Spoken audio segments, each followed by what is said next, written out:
All right, friends, so here's the situation. As you may recall, there was a bipartisan Senate border bill that was being negotiated between Senate Republicans and Senate Democrats for the past several months.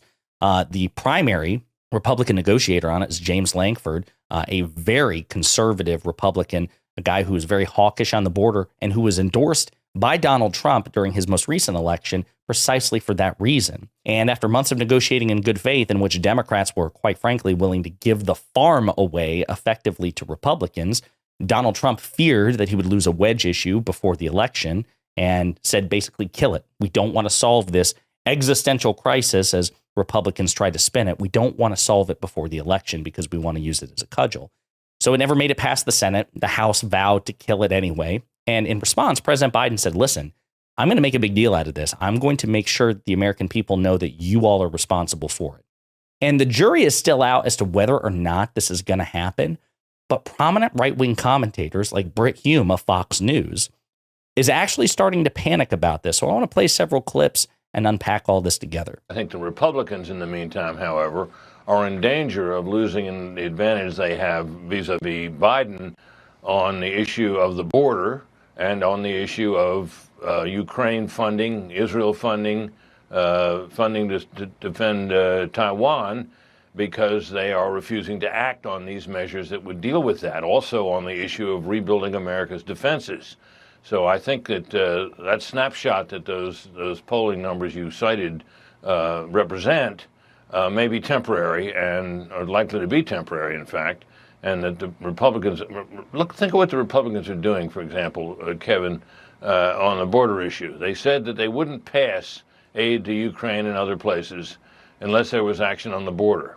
So the Senate produced a bill negotiated by one of its most conservative Republican members on the border, which had some defects in it, as compromise measures always do. Mm-hmm. And it was nonetheless the strongest border protection bill that I've seen in my time in Washington.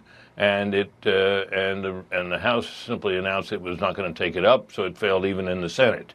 Then comes this question of the measures for the funding of Ukraine and elsewhere, and that looks like it's going to go down in the House as well, even though it passed the Senate. So I think these are a couple of issues that put Republicans in peril of looking like literally a do-nothing Congress, which is something you can bet the Biden administration is going to be talking about going forward in the Biden campaign as well. And they should. They absolutely should. Again, as we talk about, simply a fact, because of Mike Johnson, Kevin McCarthy, the Republican leadership in the House of Representatives, this is factually the second least effective and productive Congress in U.S. history, because Republicans, even with their razor-thin and ever-shrinking majority, refuse to work bipartisanly with House Democrats, with Senate Republicans, and the Democratic president. They genuinely believe, with their razor-thin majority in one chamber that is often unruly and chaotic, that they get to be the tail that wags the dog. It's absolutely absurd. And they're punished for bipartisanship. Marjorie Taylor Greene, whose star, unfortunately, is ever rising within the House Republican Conference, has repeatedly said that Republicans who work with Democrats should be primaried. They should suffer electoral consequences, which doesn't create much of an incentive to get things done. So Brit Hume is like, listen, there's ample fodder here for the Biden administration to really hammer this home. But it's not just Brit Hume, who is relatively reasonable as far as right-wing commentators are concerned. Eric Bolling on Newsmax, right, who is considerably less reasonable on a network that is considerably more partisan and deranged. Even he, in his estimation, is starting to get really frustrated with Republicans' performance. Republicans lost the seat. And this also might be why GOP voters flipped in last night's election.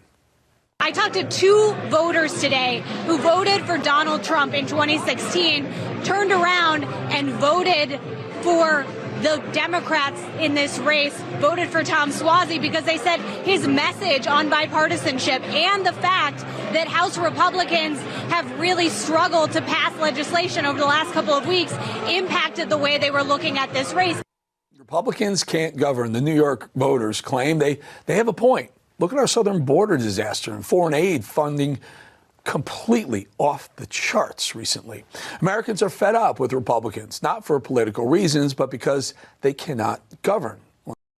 They can't govern. They absolutely can't. This is so funny because I love having these conversations and like the debates. And and back and forths I very often have with conservatives. It's simply a fact, regardless, even if you genuinely believe that in theory Republican policy is better, it's not. But you believe it, that's fine. The fact of the matter is Republicans suck at governing.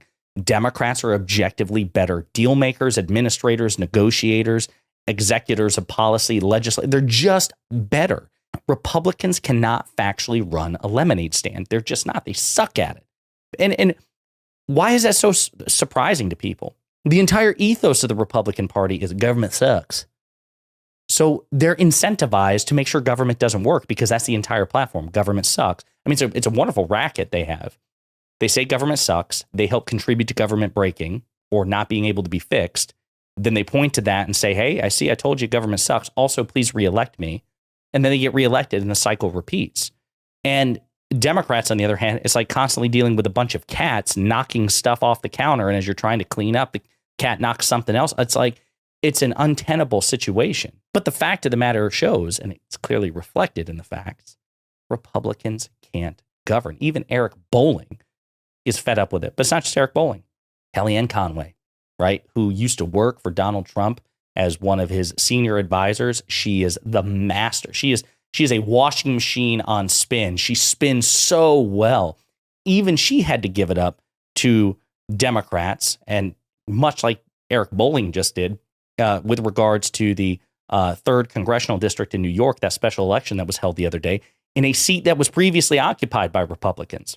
Republicans previously occupied the seat. Democrats flipped it. So again, that's kind of the predicate for her comments as well. This is what she had to say.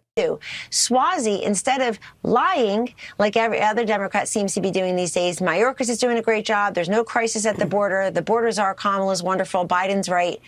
What did he do? He said, I better go against my party on the border. And he did it. Paid advertising, mailers, press conferences, public appeals. So he has shown the Democrats how to run on the border. I think the Republicans should do the same thing with abortion. Instead of being ostriches and pretending with their head in the sand, they should be peacocks and say, look, this is what it means to be pro-life in 2024. This is what it means to be pro-choice in 2024. And instead of hiding, own it and message it. I think he did a great job on that, going against his party. Let's see how many Democrats follow suit. So what she's saying is that even on the specific issue of immigration and abortion, just like Britt Hume said, that Democrats do have a winning argument to make if they're able to make it skillfully, right? Tom Suozzi was able to win, at least in part. I would argue there are other reasons which people who voted for him valued democracy, for example, according to the polls. They valued bipartisanship, as well as what Eric Bolling said as well. So it wasn't just the matter of the southern border. But to Kellyanne Conway's point, there's a way to deliver a winning message for Democrats, or a more persuasive argument, at least, than Republicans on the border, if you get a sufficiently skilled interlocutor and rhetorician to make the case, or a candidate.